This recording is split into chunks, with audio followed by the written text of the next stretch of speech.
नमस्कार. मी ॲडव्होकेट दीपरत्नाकर सावंत बोलतोय.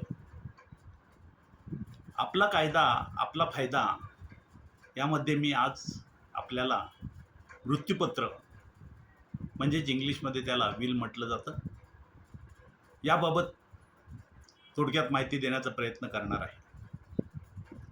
मृत्यूपत्र म्हणजे काय? मृत्यूपत्र म्हणजेच एखाद्या जिवंत व्यक्तीने आपल्या मृत्यूनंतर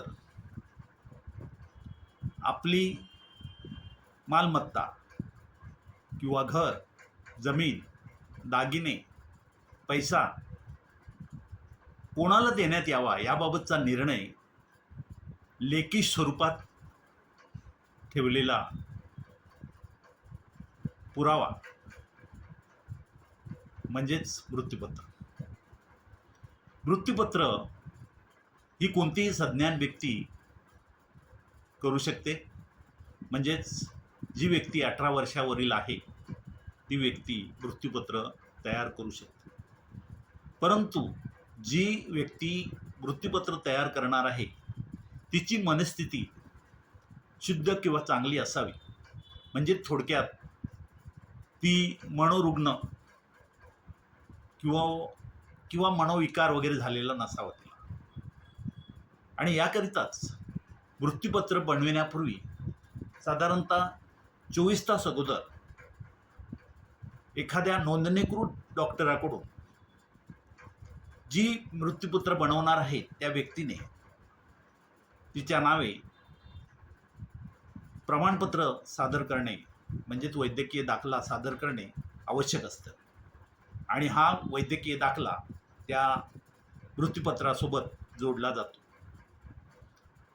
मृत्यूपत्र हे लिखित स्वरूपात असतंच आणि ते त्याच्या मृत्यूच्या पश्चात उपयोगी येत असतं.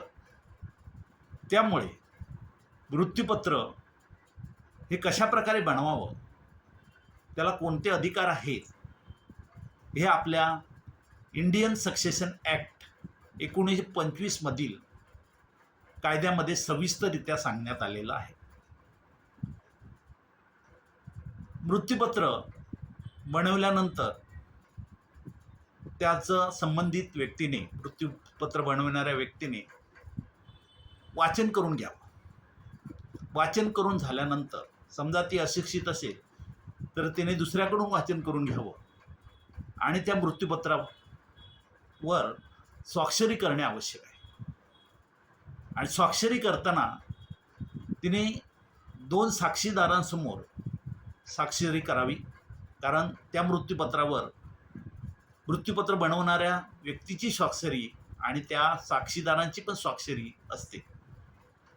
त्यामुळे जे 2 साक्षीदार असतील त्यांच्या बाबतीत एक अट मात्र आवश्यक आहे की त्या मृत्यूपत्रात नमूद केलेली मालमत्ता, त्या मालमत्तेचा फायदा हा त्या दोन्ही साक्षीदारांना होता कामा नये किंवा होणार नसणार असला पाहिजे. म्हणजे झाला नाही पाहिजे. असे साक्षीदार 2 असतात. मृत्यूपत्र तयार झाल्यानंतर रजिस्ट्रेशन ॲक्ट 1908 नुसार नोंदणीकृत करून घेण्यात यावं. कारण मृत्यूनंतर ते नोंदणीकृत मृत्यूपत्र ग्राह्य धरण्यात येते.